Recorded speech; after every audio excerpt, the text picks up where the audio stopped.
દુનિયાનું સૌથી healthy drink કહીએ ને તો પણ ખોટું નથી, કારણ કે એટલું બધું આ શેક હેલ્ધી છે જે નાના બાળકથી લઈને કોઈ પણ ઉંમરની વ્યક્તિ પીશે એ પણ માત્ર 15 દિવસ માટે, તો તમને અદ્ભુત ફાયદા થશે. મને નથી લાગતું કે 15 દિવસ સુધી આ શેક પીધા પછી તમે ક્યારેય બીમાર પણ પડો. અને સ્પેશિયલી બાળકો જ્યારે સ્કૂલે જતા હોય ત્યારે ડેઈલીના માટે જો આ એક ગ્લાસ તેને શેક પીવડાવીને મોકલશો ને તો તે માનસિક અને શારીરિક રીતે તો સ્વસ્થ રહેશે જ, પણ ક્યારેય કોઈ પણ પ્રકારના વાયરલ ઇન્ફેક્શન તેને ટચ પણ નહીં કરે. તો ચલો રેસીપી શરૂ કરીએ. તો જેમના માટે આપણે સૌથી પહેલાં 2 ગ્લાસ જેટલું દૂધને હુંફાળું ગરમ કરી લેશું. અહીંયા હું 2 ગ્લાસ જેટલું મિલ્કશેક તૈયાર કરું છું. તો તેમના માટે આપણે આ રીતે સામગ્રી લેશું. તમે ઓછું દૂધ તૈયાર કરવા માગો છો તો સામગ્રી ઘટાડી દેવી, વધારે ઉમેરવું હોય તો સામગ્રી વધારી દેવી. તો 2 ગ્લાસને અનુરૂપ મેં સામગ્રીનો ઉપયોગ કર્યો છે. દૂધની અંદર ભરપૂર કેલ્શિયમ હોય છે, પણ બાળકો છે તે આજકાલ દૂધ પીવાનું પ્રિફર નથી કરતા. પણ જો તેને આ રીતે શેક બનાવીને પીવડાવશો ને તો પીવાની ના પણ નહીં પાડે અને તે ખૂબ જ સ્વસ્થ રહેશે. માત્ર 15 દિવસ માટે આ 1 ગ્લાસ શેક તમે પી લીધું ને તો મને નથી લાગતું કે ક્યારેય તમારે દવા ખાવી પડે, ક્યારેય તમે બીમાર થાવ અથવા તો કોઈ પણ પ્રકારના વાયરલ ઇન્ફેક્શન તમને ટચ કરે. તો ખૂબ જ સ્વસ્થ રાખવા માટે અને ખૂબ જ ટેસ્ટી આપણું આ મિલ્કશેક તૈયાર થશે. તો આ દૂધને વધારે ગરમ નથી કરવાનું, માત્ર હુંફાળું ગરમ થાય પછી નીચે ઉતારી લેવાનું છે. અને જ્યારે દૂધ ગરમ હોય ત્યારે જ તેમાં 1 થી 2 ચપટી જેટલું કેસર ઉમેરવાનું. કેસરને જ્યારે દૂધમાં ઉમેરવામાં આવે છે ને ત્યારે કેલ્શિયમ વધી જાય છે અને પરિણામે તે બાળકોને સંપૂર્ણ વિકાસમાં હેલ્પફુલ થાય છે. સાથે સાથે કફ, શરદી, ઉધરસમાં પણ રાહત આપે છે. તમે કેસરની જગ્યાએ ચપટીક જેટલી હળદરનો ઉપયોગ પણ કરી શકો છો. હળદર પણ એન્ટિસેપ્ટિક અને એન્ટીબેક્ટેરિયલ પ્રોપર્ટીઝ ધરાવે છે, તો તેના પણ ખૂબ અદ્ભુત ફાયદા થાય છે. હવે આપણે બીજી સામગ્રી લેશું. 2 ચમચી જેટલી કિસમિસ. અહીંયા 1 ગ્લાસ દૂધમાં માત્ર 1 ચમચી કિસમિસનો ઉપયોગ કરવાનો, જ્યારે 2 ગ્લાસ દૂધ હોય તો 2 ચમચી ઉપયોગમાં લેવાનો. કિસમિસની અંદર ફાઇબર ભરપૂર હોય છે જે ઇમ્યુનિટીને બૂસ્ટ કરે છે, પાચન ક્રિયા મજબૂત બનાવે છે અને હાડકાને પણ મજબૂત કરે છે અને નેચરલી આપણા દૂધને મીઠું પણ બનાવશે. હવે આપણે લગભગ 10 થી 12 નંગ જેટલા જે ખજૂર હોય તેને બીજ કાઢી અને ટુકડા કરીને પછી ઉપયોગમાં લેશું. જેટલો બને તેટલો ખજૂર સોફ્ટ હોય તેટલો લેવાની ટ્રાય કરવાની. જેટલો ખજૂર સોફ્ટ હશે તેટલું ફટાફટ આપણી આ વેરાયટી તૈયાર થશે. જોકે દૂધ ગરમ છે તો આપણો ખજૂર એકદમ સરસ ડેલ્યુટ થઈ જશે.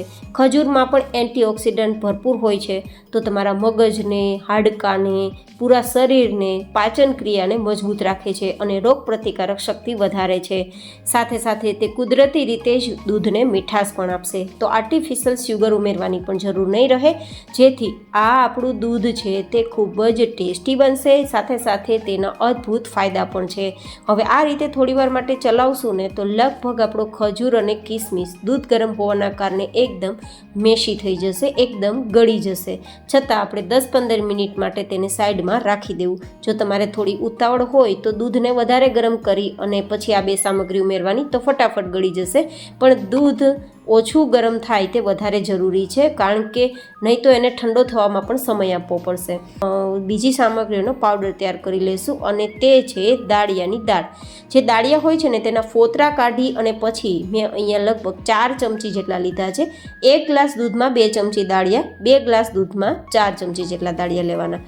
આ દાળિયાની અંદર પ્રોટીન ભરપૂર હોય છે જે તમારા હાડકાને પણ મજબૂત કરશે, તમારી ઇમ્યુનિટી બૂસ્ટ રાખશે અને લોખંડ જેવા હાડકાં તૈયાર કરશે. જોકે તે થિકનેસનું કામ પણ કરશે અને થોડા દાળિયા મીઠાશ પણ આપે છે, તો સ્વાદિષ્ટ પણ લાગશે. હવે 1 ચમચી જેટલા મગજતરીના બીજ લેશું. જો 1 ગ્લાસ દૂધ તૈયાર કરો તો અડધી ચમચી જ લેવું.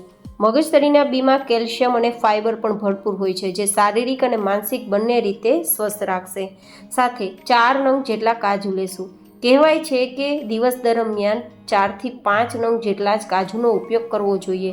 તો હું અહીંયા 1 ગ્લાસ બરાબર 2 કાજુ અને 2 ગ્લાસ દૂધ બરાબર 4 કાજુ ઉપયોગમાં લઉં છું, જેમાં ઝીંકનો સોર્સ હોય છે, ફાઇબરનો સોર્સ પણ હોય છે અને ઇમ્યુનિટીને બૂસ્ટ કરવાની તાકાત પણ હોય છે.